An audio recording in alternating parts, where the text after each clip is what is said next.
One might begin on that ancient road that leads from Bukhara through Anatolia to the vineyards of the Balkans.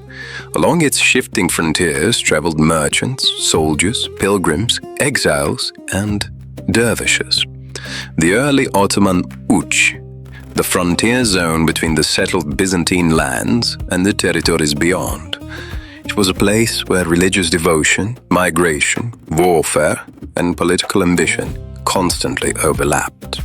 Let's dwell a bit on the dervish, a figure of paradox. The dervish is at once the most spiritual and the most political of beings. His path, the tariqat, is supposed to lead away from the world toward the annihilation of the self in the divine. And yet the dervish, the so-called holy freak, has always been found at the frontiers of empire, among the soldiers and the settlers, the conquerors and the conquered. The Bektashis are perhaps the most striking example. Those madmen with their wild eyes and empty stomachs marched with the Ottoman armies into the Balkans. They were frontier animals, marching the borders with the tribal cutthroats, spreading the faith like a disease and calling it Gaza, holy war. They'd plant their tekkes at every muddy crossroads and newly blooded town, soft-talking the locals into submission. In return, the Ottomans gave them land and tax exemptions and official titles.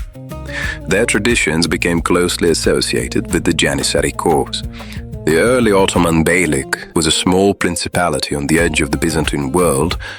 It was not the vast bureaucratic empire that it would later become, but a fluid, dynamic entity, a state that was constantly expanding and adapting, incorporating the peoples and the territories that it encountered.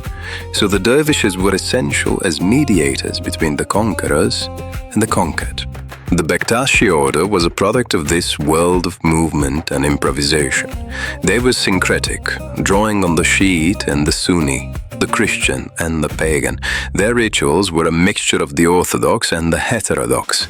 The Janissaries, the elite infantry corps that would become the backbone of the Ottoman military, were recruited from Christian subjects through the devshirme system, converted to Islam, and trained as soldiers. They were stolen, mostly Christian children.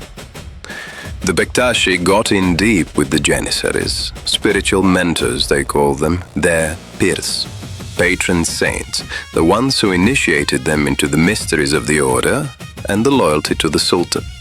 But not only that, the Bektashis were the ones whispering that dying for the Sultan got you a better seat in the afterlife and free action from the Houris. The elite meat grinders in the funny hats, the Bektashi headgear, took them as their own.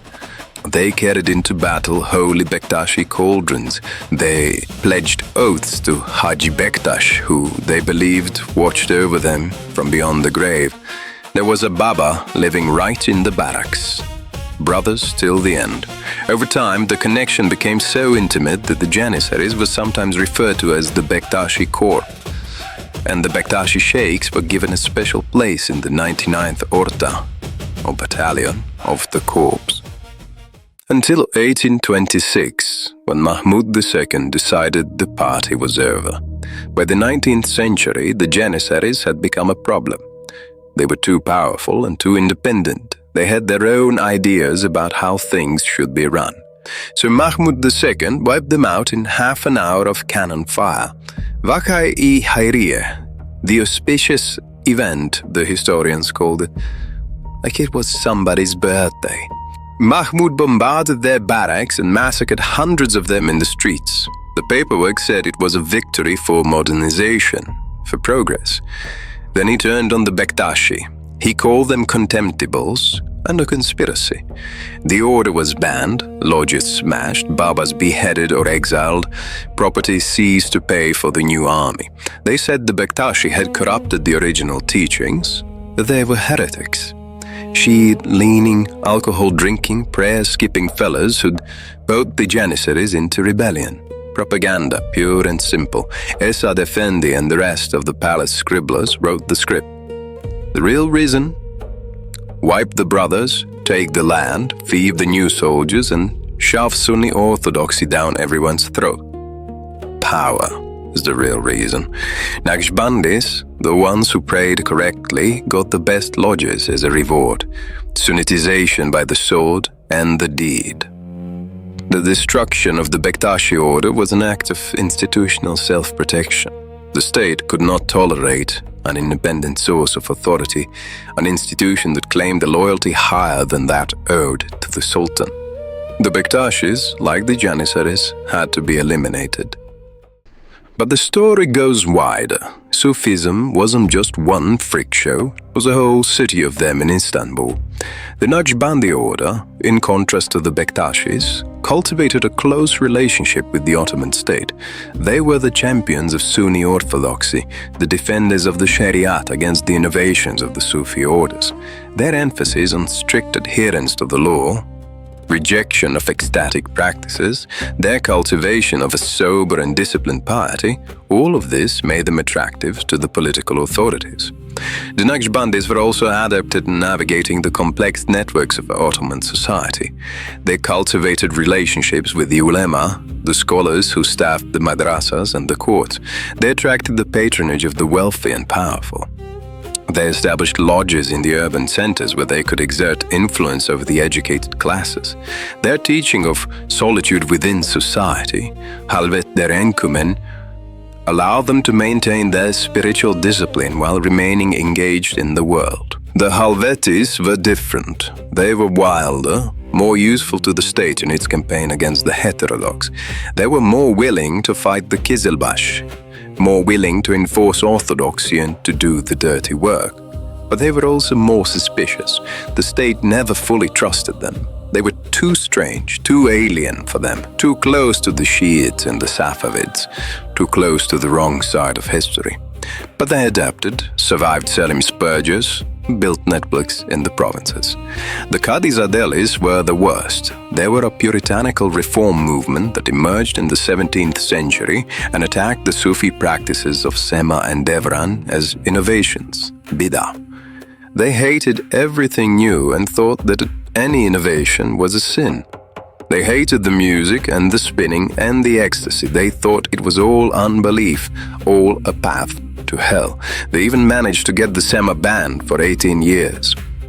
There were also the antinomian dervishes, Kalandars, Haydaris, Abdals of Rum, and those were the real anarchists.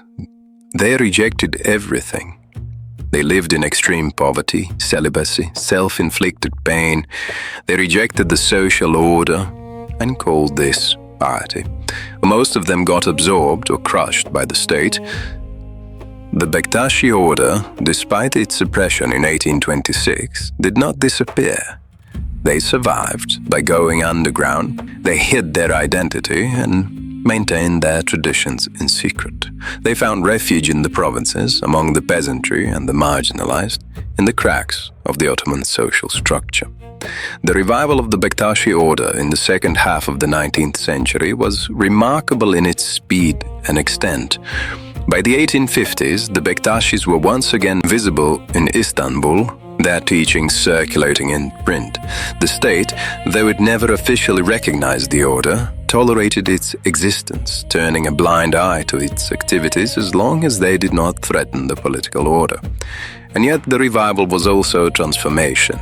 The Bektashis who emerged in the second half of the 19th century were not the same as the Bektashis who had been suppressed in 1826. They have been shaped by the experience of persecution, by the necessity of hiding and the need to adapt to changing circumstances. Their identity had been forged in the crucible of suffering.